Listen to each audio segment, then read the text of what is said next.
I don't know about you, but I have always found the Saturday of Easter to be a tricky day to wrap my head around.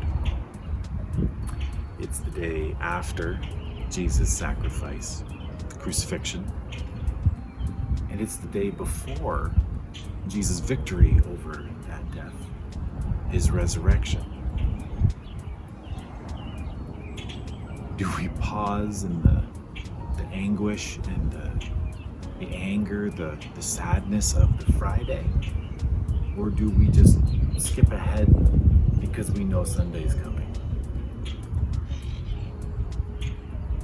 The disciples that first Easter had a wrestling to do themselves. Do we honor the Sabbath or not? As we read in Scripture, and as Grant reminded us yesterday, after Jesus' death, the disciples had to rush to bury him, lay him in a tomb, and their act of doing so was left incomplete. Incomplete because the Sabbath was upon them, the day of no work, the day of purity, definitely not a day to be in a tomb touching a corpse, especially the corpse of a criminal. And it was just that day of rest. There were laws in place, and then there were the laws of their hearts.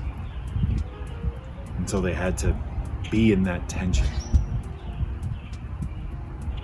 Do we honor the Sabbath or not? And I can't imagine what a day of wrestling that must have been. We know they wanted to finish. We know they wanted to honor their friend, their teacher, because, again, as we read, the women who were the first ones there at the empty tomb were there at the very crack of dawn. We know they wanted to. But we also read that they didn't. We, I would argue, have entirely dropped the idea of Sabbath in our lives for the most part.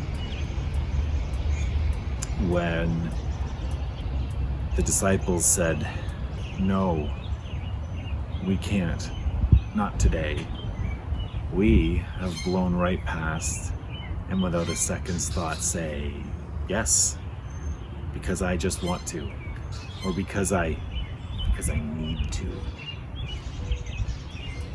And I wonder if the disciples could pause in their day of anguish, if they could pause then, maybe we could learn to pause where we are. We know where the story ends, and so maybe we can choose to rest, not because we've earned it, not because there are rules that say you have to. I don't think that made our world any more holy back when there were laws about that. But maybe we pause because that's what God has given us. Maybe instead of letting the to-do list dictate our days, we let the one who made us, called us very good, and who rested afterwards, dictate our days. And so, as uncomfortable as it may be, as frustrating as it may feel to the things that we want, let's hit pause. Let's wait.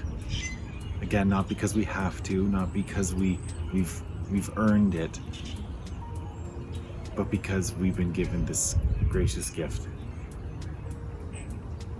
Because it allows us to be in step with God Himself. And so, let's pause. Let's rest. Let's be in a place of Sabbath.